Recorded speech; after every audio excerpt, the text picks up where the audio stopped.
Shelby, the protesters are still here, and it's grown tremendously, but it is still peaceful, and I think that's the biggest thing out of all of this, keeping it peaceful. But look at that. They're clapping, everyone. They're actually making their way into the street, so if you're coming down Chaplin Street, just be a little cautious because they are in the street a little bit. A typical Juneteenth involves people physically coming together to celebrate, but this year the celebration will be virtual. I should have brought that handy dandy ruler, but I do have a pen. All right, I don't know what the average size of a pen is, but I'm going to give you a look right over here.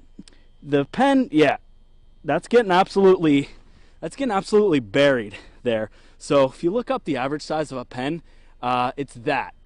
After Superintendent of Ohio County Schools, Dr. Kim Miller, said how important it was to get students back face-to-face learning, but they're going to do it right. They're going to do it safely with masks, of course, and social distancing and following all of those guidelines. Go outside, enjoy this snow.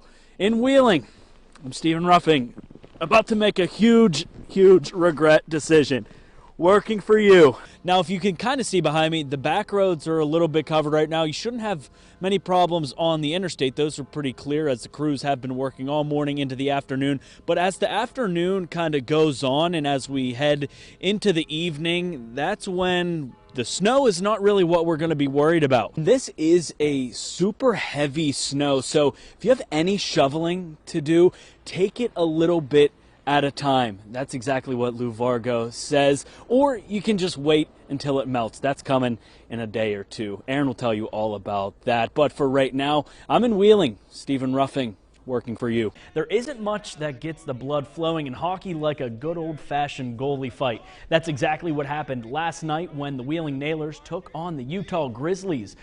Now, the results of the storm, Catherine, were nothing short of chaotic for AEP, and that resulted in two pivotal changes for the power company. I just want to apologize in advance because we had chocolate-covered cicadas a week or two ago, and now a restaurant in Ohio is testing out a new pizza recipe by adding a special ingredient. Yeah, it's cicadas.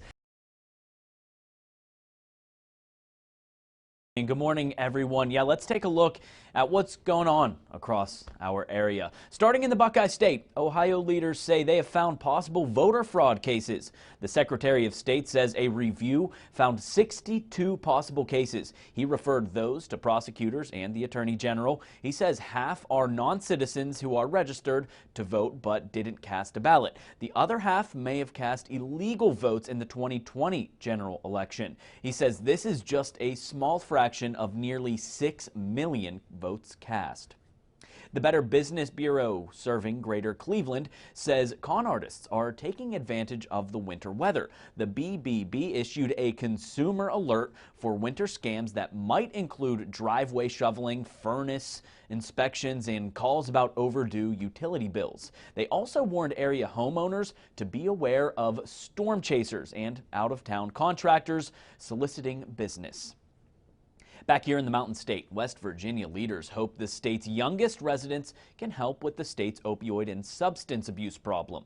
Governor Jim Justice joined education leaders to announce the latest addition to a new student-powered initiative. Greenbrier East and Greenbrier West high schools are now part of the West Virginia Game Changer program. It's a student-powered substance misuse prevention movement connecting students and teachers with the Hazelden Betty Ford Foundation to prevent drug use before it starts. All right, now we're all caught up on what's going on across the region right now. I'm Stephen Ruffing, live in the 7 Newsroom, working for you. Aaron will send it right back up to you. Just days ago, the New York Times released an article claiming President Trump only paid $750 in federal taxes the year he was elected and the first year in office. The tax return data the New York Times received was not from President Trump's personal tax returns, but his corporate ones. Financial expert Jason Haswell says the president's accountants possibly utilized legal loopholes that could have resulted in the outcome of only paying $750. If you have a well-managed company, they are taking advantage of the things that are available to them, but they're not going over that line. Was he taking advantage of the loopholes given to him? Sounds like he was. You know, will we find cases of fraud or tax evasion? Probably not. President Trump emphasizes the size of his corporate filings and ensures their accuracy. I think I have 108 pages of filings for all these different companies that do very well. You'll learn much more if you look at those filings. Those filings are very complete. They're very big. They're very powerful.